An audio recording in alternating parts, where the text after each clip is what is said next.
Hello, beautiful souls, and welcome to Celebrity Natal Charts.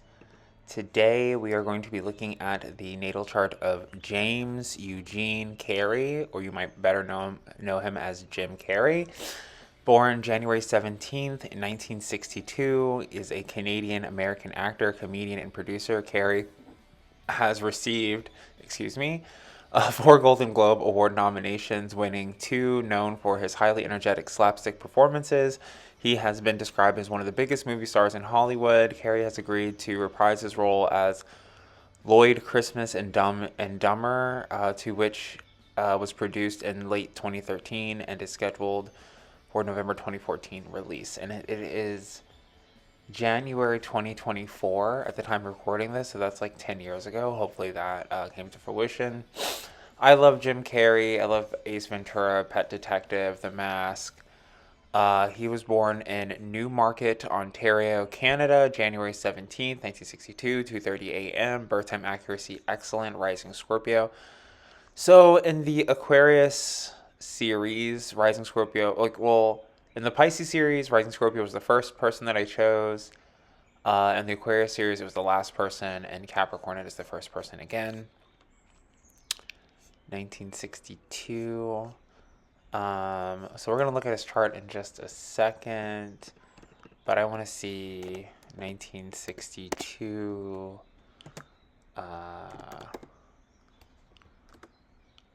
He is Year of the Tiger. Oh, and then also, I've been trying to come out with like background noise or white noise for these videos. There is like bucolic country noises that I was using, but sometimes gets interrupted by the YouTube commercials, so I don't really like that so much. I was thinking about just having like my TV play in the background or something. Um, People born with a tiger personality type are often described as confident, strong willed, and natural leaders. They are also known for being an enthusiastic, warm hearted, and quick tempered. And I also think that tiger is typically associated with the sign of Aquarius because they are sometimes in water, amphibious, sometimes in water and sometimes in land. Okay, so Jim Carrey is sort of a megastar, um, you know, which I guess talks about rising. So he has a rising Scorpio, which we haven't said enough, and he also has the planet of Neptune, 13 degrees, in the sign of Scorpio in his first house. So I'm always saying that Neptune is the tuning fork or the TV antenna that gets them the attention to get on television. So whether if they start in movies or commercials or whatever, it's like Neptune is what gets him there. And he's very handsome. Like he's very handsome. He's a very good look about him. I think like having Neptune in the first house of Scorpio, they're very like compatible energies. Neptune being the ruling planet of Pisces and illusions.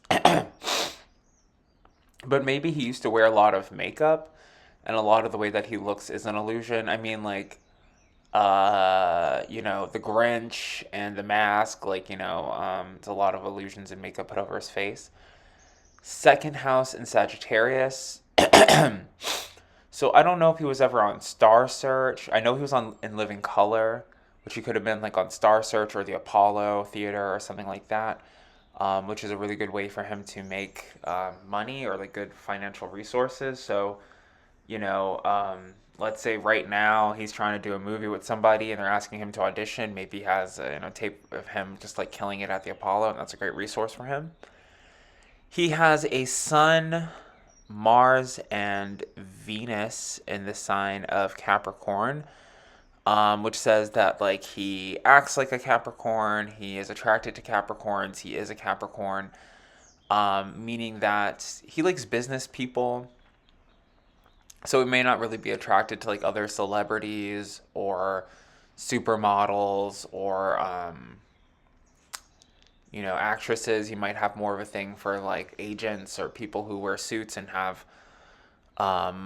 good business ideas, like people that he does business with. So it's like if you're trying to date Jim Carrey and you're like a sim and you're like, I can choose any job that I want. should I try to be a model? Should I try to be an actress? Like, who would have the best shot at talking to him? And it's like being some type of movie executive or agent is what he would be the most attracted towards. And then he has a fourth house in Aquarius, which means that his living situation is usually very awkward. This could be living in movie trailers. This could be him like, not really having a home and filming a movie and, living on set sort of. This it could be like, a multi-million dollar mansion being given to him as charity from a friend, because they like the way that he talks and how lucky he is. But he's very lucky in his home. We got Jupiter, Mercury, and Saturn there. So his home is very lucky, causes a lot of limitations for him, and he talks about it a lot. Um, you know, uh, and also this Mercury in the fourth house of Aquarius says like he might like use a lot of the slang that his mother uses or talks like his mother, might have an accent from his mother's side of the family, might have like a Canadian accent or whatever it is. And actually, this YouTuber who sort of has a Canadian accent or is from Canada sort of came into mind as I've been doing these videos. And right before I did this video, I don't know his name, but we're talking about him. And like I've actually kind of been saying in a lot of these videos, is that the mother or the connection to the mother is a setback or is a hindrance to their success or their career. And so I'm seeing that like his mother, his mother's friends, his friends that he knows through his mother have been like a setback or a limitation towards his career. And he has a fifth house in Pisces. So just like I was saying for Kid Cudi or Scott Miscudi, that when it comes to religion and spirituality, it's like either he wants to be the Hollywood medium or mediums aren't real and don't exist. Um, and I think that he gives a lot of confirmation to other people about their spiritual abilities and powers, with this Chiron in his fifth house as well. Whereas other people don't give it back to him, especially as a Capricorn. I think like he confirms like ghosts and spirits for people, and then people just kind of leave him with like a dizzy, confused face on look on his face, like, oh, I don't know what to tell you, Jim. You're probably crazy. You're probably hearing voices. Um, and then how he's supposed to get over that or rise above not receiving confirmation is by getting angry and getting stable, having the stable finances so that he can see, have visions and see things clearly. Getting angry, meaning that just being like more aggressive or more determined in his spiritual abilities, and he'll see more clearly. I mean, the same thing with getting into more movies, accomplishing, success with his career, is getting like angry and frustrated and being determined. Taurus would be a real, so I'm like he's like very attracted to, like I said, suits. Um, and what does that even mean? Typically, I guess like more people with like brown hair, people who don't like to stand out and bask in the limelight. He has like more attraction towards them. People who like to cook and eat and like are very honest. Like homies, like he likes homies. You know what I mean? Like homies, homegirls, fly girls, Capricorn, Taurus, sign people. People that will feed him, fix him a plate. He might like, how odd would it be? He might like black women or like Italian women or something like that. Like specifically.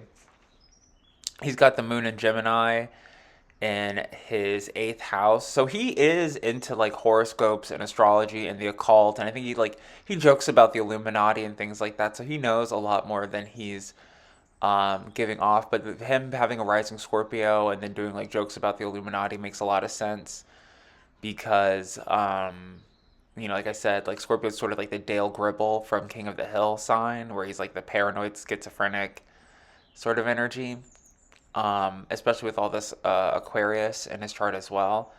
But he may not be paranoid schizophrenic. Like he might be onto something with this moon in Gemini. He might be able to use the moon as like a psychic receptor. He might hear voices in his head. Um, he might want to hear voices in his head. Um, he has an affinity for the occult. And like I said, so it's like, he's sort of like, if I'm not, um, if I'm not the Walter Mercado, then astrology is fake. Sort of energy about him. Like literally, if there's a clickbait title to this other than, Jim Carey, Capricorn, rising Scorpio, it would be like astrology is Jim Carrey, astrology is fake unless I'm talking about it. Um, and then his ninth house, he has Cancer. So Cancer would make a really good marriage, long distance relationship, long term relationship. Someone to help him get over his mommy issues would be Cancer. Rising Scorpio, 10th house, Leo, also midheaven and North Node there. So it is his destiny to be famous, and he's pretty famous. Has a lot of really great movies. Has done a lot with his life, cartoons and just the Grinch and Cat in the Hat. Like Grinch sort of like set the pavement for like Cat in the Hat, which talked about the Lorax, and he was sort of the best at all those three out of those three movies. In his 11th house, he has Pluto and Uranus. So, his education changed him a lot. His friends have a very strong, the opinions of his friends have a strong effect and impact on him. But his potential to heal people, he's like very motivational. His potential to like heal people and do philanthropy is somewhat like boundless. He might start a school or open up a school like a Derek Zoolander school for kids who don't read so good, type of thing. Maybe like in America or like in China somewhere. And then, so he has a 12th house in Libra. So with Justin Bieber being a Pisces, rising Scorpio with Libra in the 12th house, it's sort of like everybody he dates, he makes miserable or makes him miserable. And he is sort of like the it pop boy of the past like 10 years. So it's like, if you dated Justin Bieber in high school, you're Miss Mary May from Canada, and you're dating anybody really, a politician, an electrician, like anybody. They kind of seem like they suck in comparison. And then even the same thing with Scott Muscudi. You might have stood him up, on a date to the soda shop in third grade, and you're just kind of like, oh man, like I dated freaking Kid Cudi, and now, you know what I mean? So I'm sure that there's a lot of people, especially with Jim Carrey, who might have dated him or been in a relationship with him, at some point in time, and they're like, oh, I really let go of a star. So you know, and it is also to say about Justin Bieber is that he's a Pisces and he makes everybody miserable because he's a Pisces 12th house, blah, blah, blah.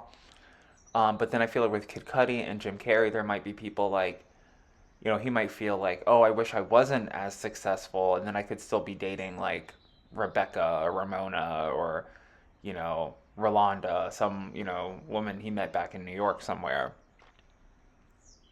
Um, or something, something like so it's like more so like with Kid Cudi and Jim Carrey, it's like their past relationships make them miserable. Like they look at a lot of like normal people as like the ones who got away.